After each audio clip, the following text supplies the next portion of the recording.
Hello, and welcome to episode 2 of the More Than This podcast. I'm recording this on November 7, 2021. In this episode, I'm going to be exploring what witchcraft means to me. It's a really personal episode.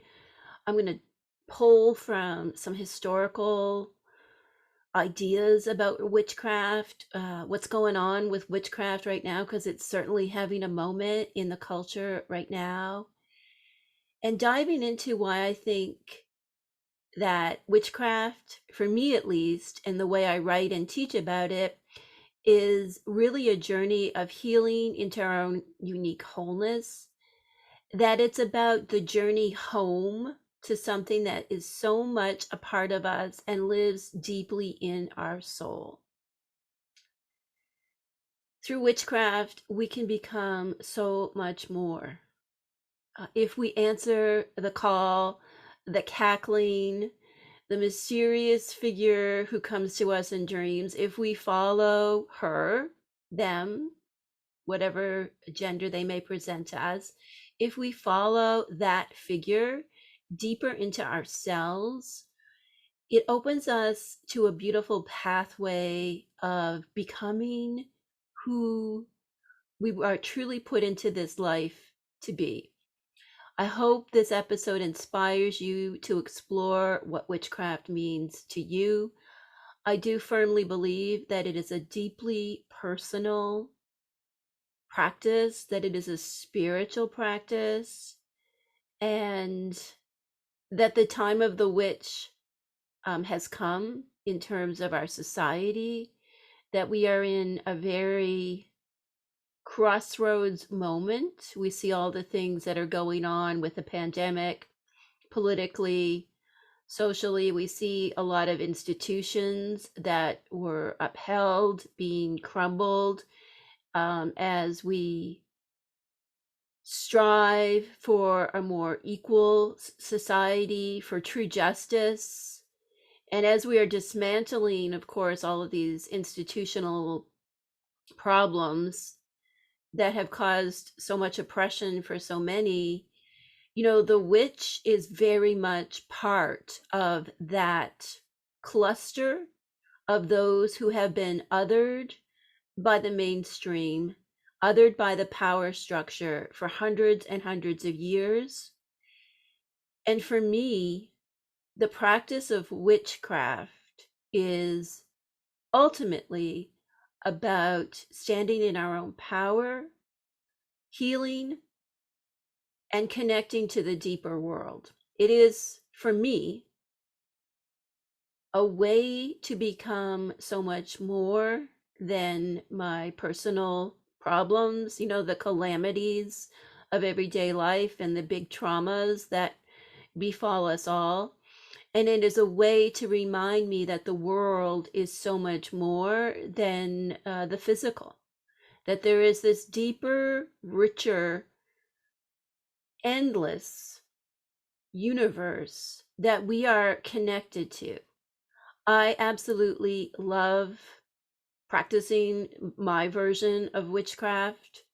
For me, witchcraft is delineated from other spiritual paths in a couple of ways. And I think the most important way for me that witchcraft is separate from other paths, equally legitimate paths, I'm not here to criticize anybody else's path, is through the practicing of magic, through the working with stones and bones, and for me, most importantly, plant medicines, in a way that is intentional and desired to bring out a goal, to render into flesh what has only existed as force, to use those talismans that we create, blessing bowls, sigils, whatever it is we create, to take something that was purely in the energetic field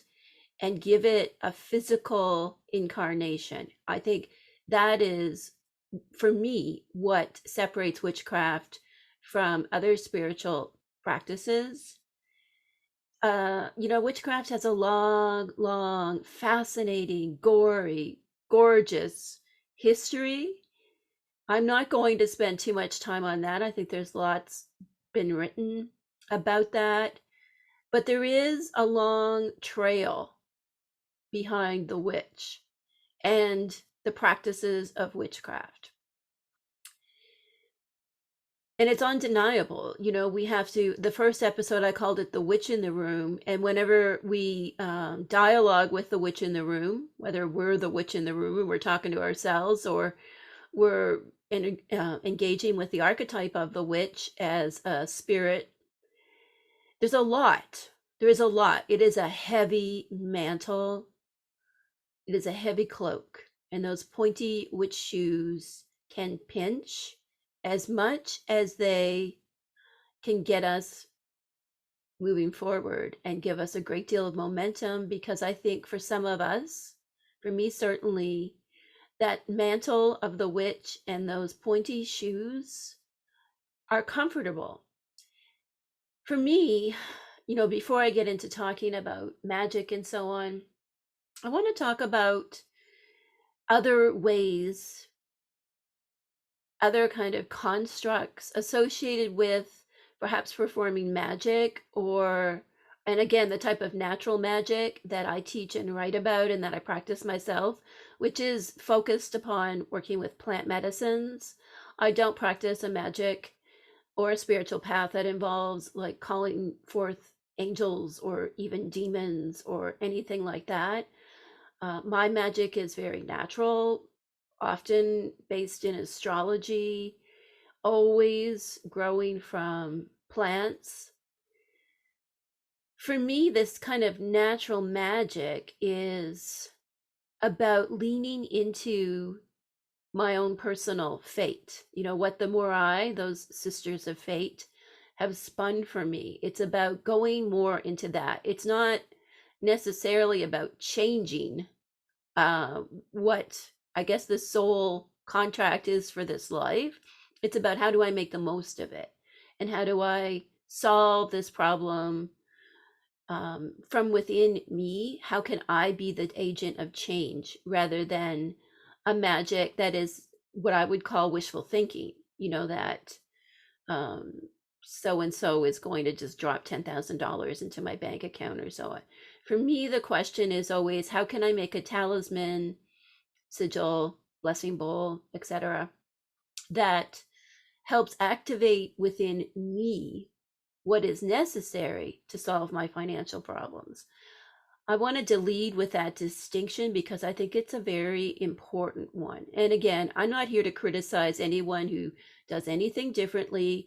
I want to be really clear for myself and for anyone listening about what I mean when I talk about magic, what I mean when I talk about witchcraft.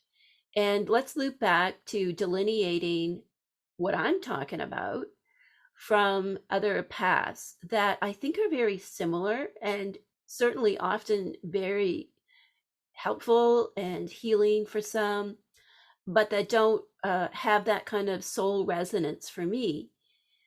And, I've explored these things over the years because personally, and to be completely kind and honest here, it would be a hell of a lot easier for me if instead of saying I write about witchcraft, if I called it something else. Like, for F's sake, if I removed the word witch from my work, um, my whole career trajectory would have been so much easier, because and witchcraft carries a lot of weight. It's hot for some. I mean, it's hot for all of us, but for some, it's hot in a way that isn't nourishing. It's hot in a burning way. And it impacts how my work is received in the world by some. So it would have been easier if I would have just called myself a light worker, a shaman, or what I have been called in different places, an energy healer or energy worker in more mainstream publications, and which is fine. I've also called a spiritual teacher, and I use that term when I'm in certain rooms, when being the witch in the room isn't going to be helpful to me or anybody else.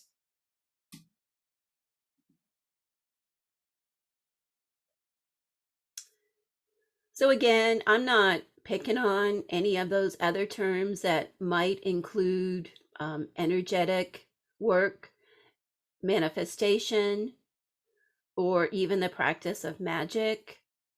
I think magic is absolutely beautiful to me. To me, magic is sacred creativity that is intentional and focused and strategic, and is about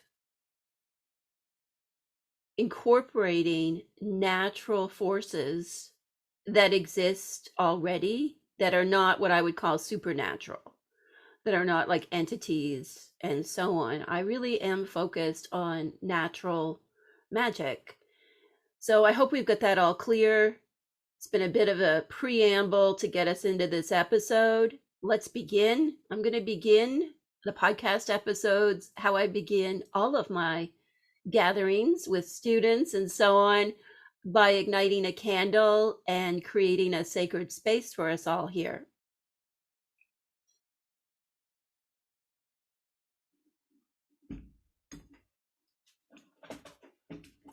If you're listening, it's just a second to get things going here.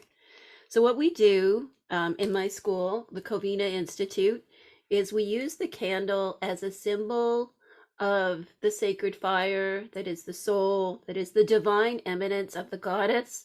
In the next episode, I am going to get into talking about Hekate as a goddess and as a force and so on.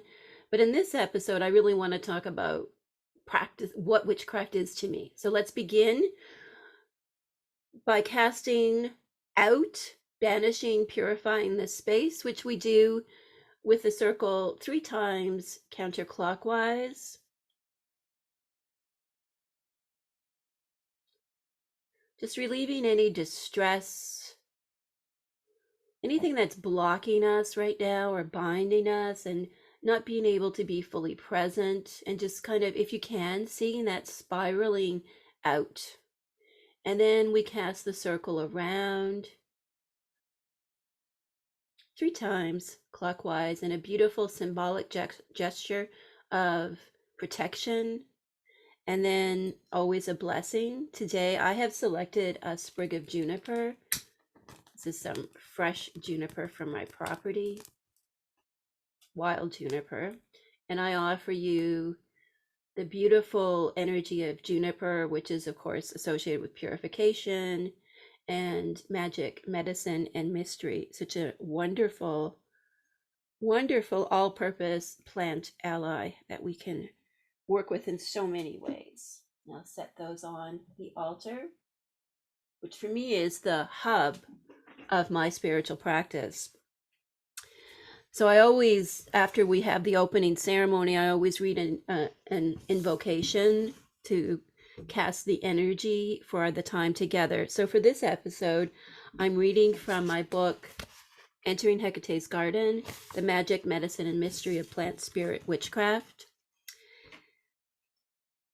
So this invocation is a little poem I wrote when I was trying to grapple with what witchcraft meant to me personally. I was unwanted, and witchcraft was my medicine. I was left broken, and witchcraft was my medicine. I fell into the abyss, and witchcraft was my medicine. I walked through the fire, and witchcraft was my medicine. I healed, and witchcraft was my medicine.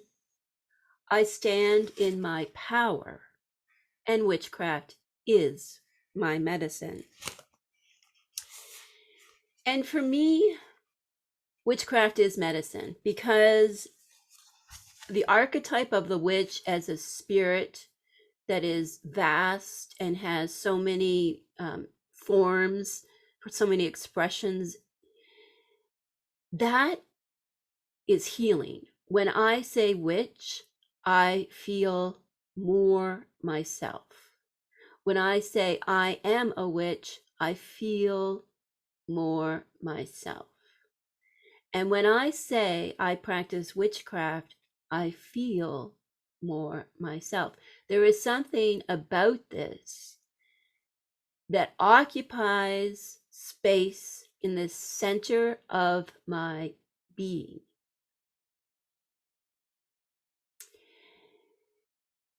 And of course, this can be problematic because, you have neighbors that give you a hard time. For me as a professional, it's, certain people, it's really been used against me and so on. But I'm going to tell you this, and maybe you'll be able to relate to this, that all the hassles that the external world can throw at me because I say I am a witch and I practice witchcraft, all of those hassles, issues, the way people will judge, and so on, all of that pales in comparison to how effing good it makes me feel to say I am a witch and I practice witchcraft. So people can come at me with their hate and their misunderstandings and even their fetishization of me. I can protect myself from all of that because I am a witch and I practice witchcraft.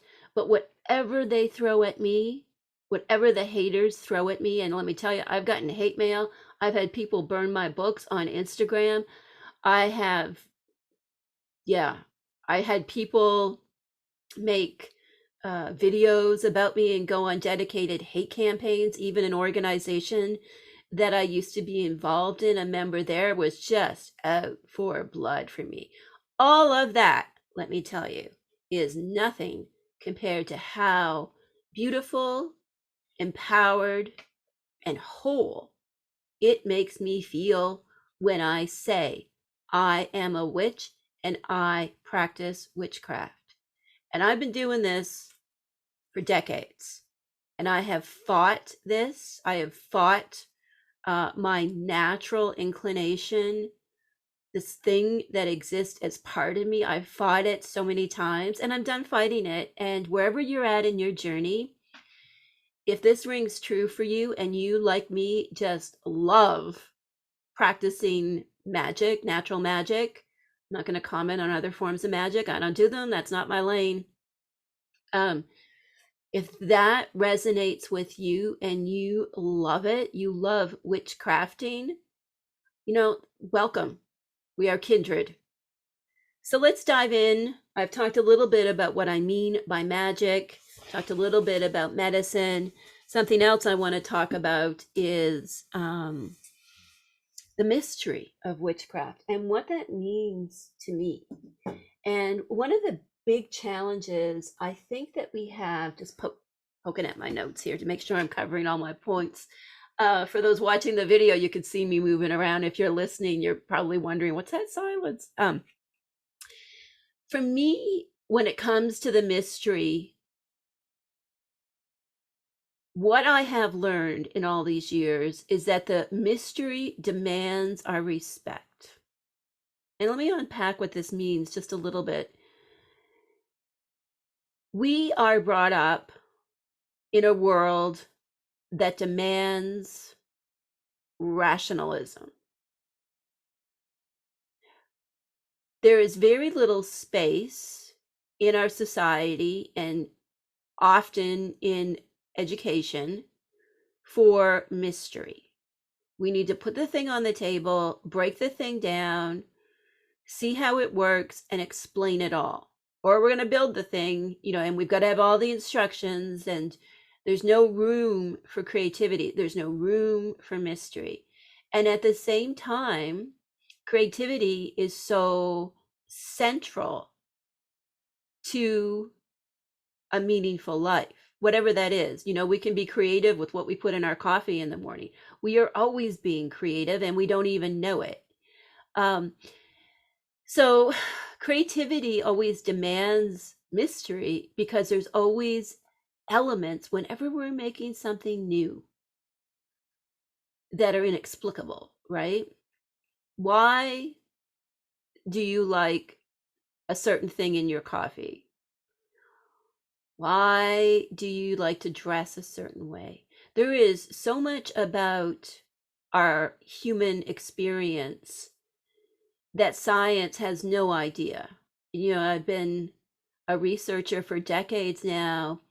And, you know, when we give our questionnaires and do our interviews and try to tap into something like a close relationship or the nature of distress, there's so much more that it's just impossible for us to evaluate because there is a lot of mystery within us as humans. And for me, as a witch, the mystery is so, so important. So it means so much to me. Like it makes me emotional when I think about, I just want y'all to like lean into the mystery. Like if you're making a talisman, yes, you can do the research and you can look at the correspondences and you can get my books and you can do your spell and you can follow my instructions and so on. But ultimately, it's about your intuition. It's about the mystery. It's about adapting what feels right for you. It's not about, you know, just following a rational formula. You know, that's called logical positivism. And it's really been the driving force in our society for well over, like, for many, many years. But, like, as a kind of overarching framework, it's been driving the cultural bus for well over 100 years. It's like, if it's not logical and or positive, to really take a complicated philosophical idea and make it super simple, then it doesn't have value.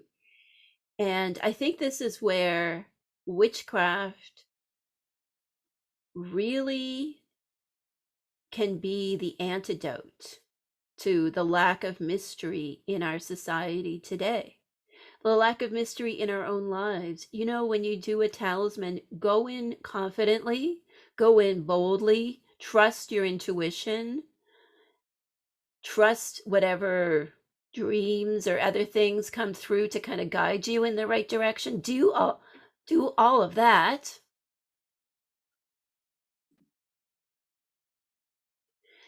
And then just let it go. Like, just let it go. Let it be in the world. Let yourself be in the world, wholly onto who you are. It's a journey. But absolutely, one of the big challenges for anyone who starts to practice witchcraft is to let go of rationality, because witchcraft is ultimately not rational. It's not designed to be rational. What is intuitive, what is of the deeper world, exists according to a whole different set of rules, which are largely unknowable, I think, to us as humans, though we can get some glimpses and gain some gnosis there over time. That it's not, you know, a chronological cause and effect. If I do X, Y, well, it's not formulaic. There is mystery, and respecting the mystery, I think, is so important. And I encourage you, you know, to find the ways that you respect the mystery of it all. And that magic, medicine, and mystery are, for me at least, the three ways that I can take what it is was numinous and is so far greater than me and apply it to kind of these three different groupings. When I talk about, I want to revisit magic just for a couple of minutes. When I talk about practicing magic, I strongly feel that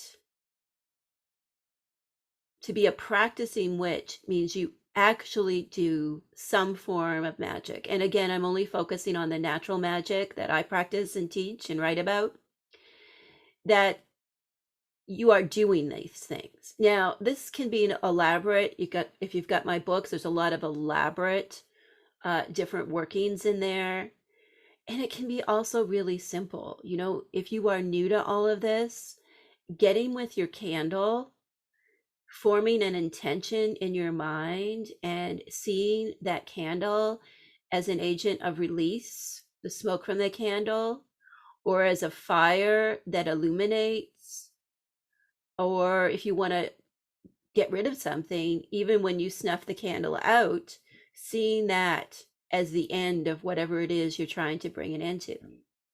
Sitting with a candle alone in a dark room is fabulously accessible to most of us. Even if you can't have a lit candle, you can work with one of those LEDs. You can work with a flashlight on your phone if that's what you've got. You know, being a witch and practicing witchcraft doesn't mean that we need fancy things, although I love my fancy things. I love to repurpose things, make things, find things out in the natural world. You know, you don't need to spend a nickel to practice witchcraft. It is about that creativity, clear intentions. I write a lot about setting intentions in the Keeping Her Keys book, and intentions have energy and they can be vivified and have a life to themselves that becomes an allyship with us as we do the work to achieve whatever desired outcome we have. So for me, magic isn't about doing the thing. You do a spell and then you do nothing. I know there's some practices that are like you know, you take the candle of the saint and you bury the candle of the saint in a certain way, and then you do nothing. I'm not criticizing that. I'm saying for me, it is all about bringing into alignment what I am doing with whatever magic I am doing, and then respecting the mystery of it all and knowing that I am caught up in what I believe I often call a soul contract or a life code, or even the great work it's sometimes called. That is my life. That is so much more than maybe what this certain problem that I'm doing this working for. And when I practice magic, it's always focused on adapting whatever it is within me that I feel needs to be changed in order to bring about my desired outcome. And sometimes, yes, indeed, if a person or a situation is really problematic, I will bind that onto itself, not in a harmful, mean-spirited, or malevolent way, but in a way that eases tension. And magic for me is all about the root, the intuition, and the emotions. I think magic lives in the emotional self. You know, and emotions are of the body, very much driven by our intuition. We have emotions. We don't think our emotions into being. Like our emotions activate our thoughts. So for me, that's where magic lives. It lives in the emotion. I feel this way now, and I desire to feel a different way, or even I desire to feel more of that way. So let's move on to why witchcraft is medicine for me. In the first episode, I mentioned that witchcraft is part of the witch archetype, for example. And I want to unpack what an archetype is just a bit more here. So I use a definition of archetype that is heavily inspired by the great Carl Jung and depth psychology in general. For me, an archetype is a force that has certain characteristics, abilities, has both illuminated and shadow aspects, and exists as one of the foundational spirits of the universe. Archetypes are sentient, they have wills, they have desires, they act on us, they press on us, we express them, and we engage with them. So for me, my lifelong dance has been with the archetype of the witch and finding my comfort space within that. That journey has been very medicinal for me, medicine for my soul. Being here today, recording this episode of the podcast, is medicine. It is something that heals me deeply in a way that really nothing else can. For me, the witch is that kind of mythic figure who, lives at the edge of town, has her herbs, her stones, her familiars, wanders in the woods collecting different things and uses them to heal herself and others. And she is also a scholar studying comparative religion, studying mythology, exploring in the 21st century, of course, personal development work. She's taking all of these things and putting them all together in a way that is deeply enriching and meaningful for her. And I intentionally use the word her because any discussion about witchcraft is soul medicine, I believe we need to put gender on the table as well. So for me, I'm a cis white woman. Um, the meaning of which, play on words there, the meaning of which has, certain things that carries with it, right? Certain weights of the past, of discrimination, of so on. I come from a dirt floor poor background. So there's a lot there for me to say that I see the witch as her. It doesn't mean that there isn't other expressions. It doesn't mean what I'm saying is how it has to be for you. It's just this is my experience, my understanding of the witch. We can have very different understandings of that, and it's perfectly okay. I'm not diminishing however you experience the witch and witchcraft by saying this is how I experience such things. I love diversity. It enriches me. I think it enriches the web of the world. And I'm really tired of all of this crazy siloing that goes on in certain corners where, people are saying, well, if you don't do this, you're not a witch. And if you don't do that, you're not a witch. And you said that wrong, so you're not a witch. Like, I try to stay out of that fray. Once in a while, I get dragged into it. Honestly, however you experience the witch and however you practice witchcraft, if it is nourishing to your soul, if it is healing to you, and I would also say if it is in general good for the world and good for those in your lives, um, then go for it. Just you do you.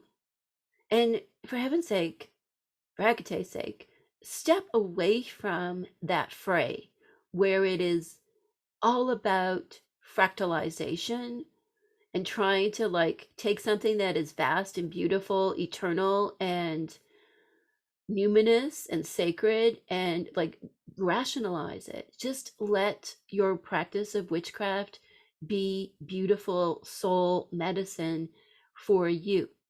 And I know this can be really difficult when you first get started, especially nowadays when there is so much information out there. In many ways, I feel like I'm so thankful that for me, the witch and practicing witchcraft and doing little spells and so on, for me, I had like a book and a friend.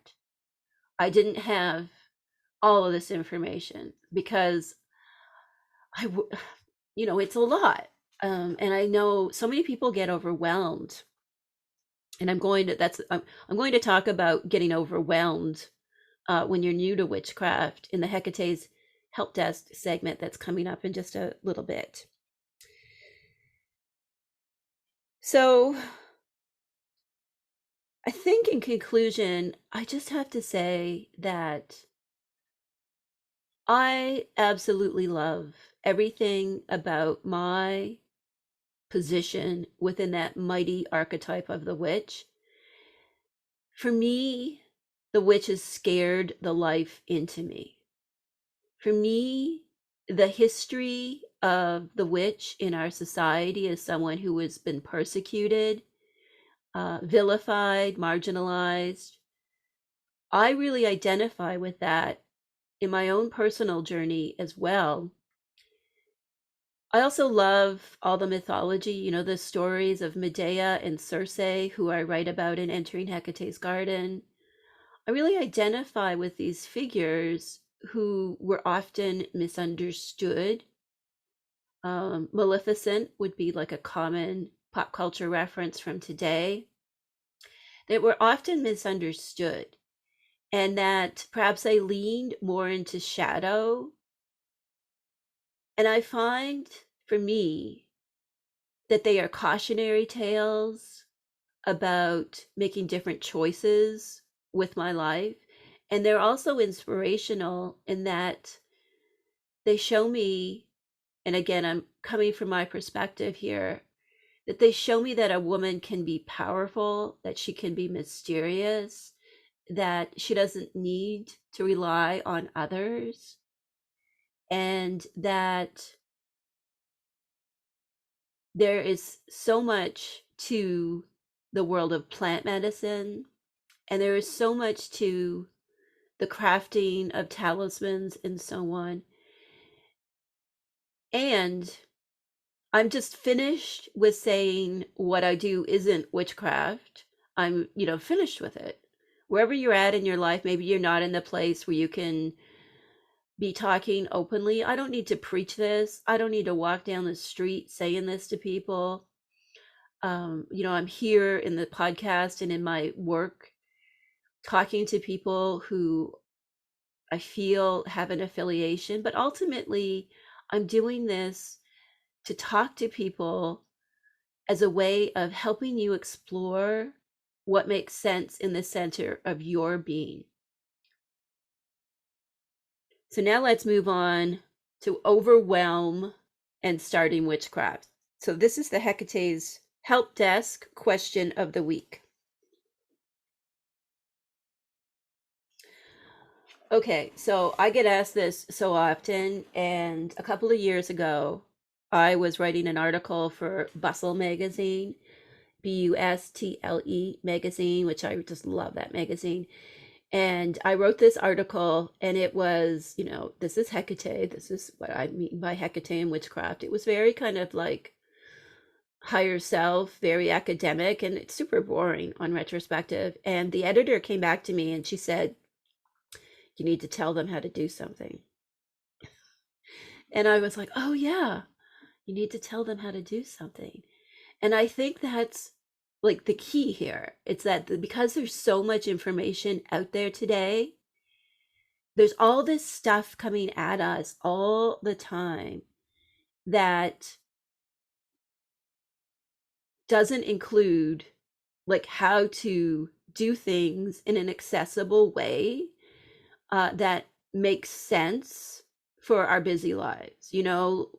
Not all of us have access to like a really extensive apothecary full of, exotic oils and things from overseas. Some of us have ourselves and maybe some herbs in the kitchen. If you have candle and a salt, you can do a great spell. You don't need all these things. So you see a lot of books that are very exotic, and I have such a huge apothecary, but I also know, if I'm out in the world and I need to do some kind of energetic work, I always keep a big thing of salt in my car, because salt will solve most of the problems in the world energetically. So there's a lot, right? We get overwhelmed because there's so much information coming at us. And so how do we get started? When there's TikToks and there's YouTubes and there's podcasts and there's books and there's like a gazillion things, and we're just collecting all this information. How do we go from being like the one who experiences witchcraft as like, I'm just absorbing, taking things in, to the one who is doing the magic and putting the things out into the world, by like what I call sacred creativity, or, spell casting. Like I mentioned earlier, I really believe like get a candle, sit with the candle, see the flame, as either burning away the problem or as illuminating the problem. Just go there. Shut down social media. Get into the intuition. Trust yourself. Recovering from all the programming that we've been thrown our whole lives is enormous. Like, it's just so hard. And I'm always so blown away, even when someone like buys my book or comes into my school, because I'm like, wow, like you are so courageous. Like right there, you are being an overcomer. Like you are resisting what you've been taught and, kind of coded, like they've tried to code into you your whole life. So well done. So the first thing I have to say in terms of getting started with practicing witchcraft is good for you. Good for you just being here and listening to this. And trust your intuition. Get with a candle. Maybe add a botanical. Do something really simple, like what I did with the juniper, and just open up the mind. Open up the imagination. The role of imagination can often be really vilified, and there can often be a discussion where, like, well, is it real or is it my imagination? There is nothing more real than your imagination. It's in this same thread as dream denial. Like, say, well, dreams aren't important. Like, the imagination is where we spend our whole entire lives. Trust it. Trust what comes into that mind screen of yours. If you want to do a spell, let's say you want to do a spell because you're having a hard time focusing. This is a big one with all this information coming at us. One of the spells could be help me focus on what I should be studying, help me focus on what I should be doing.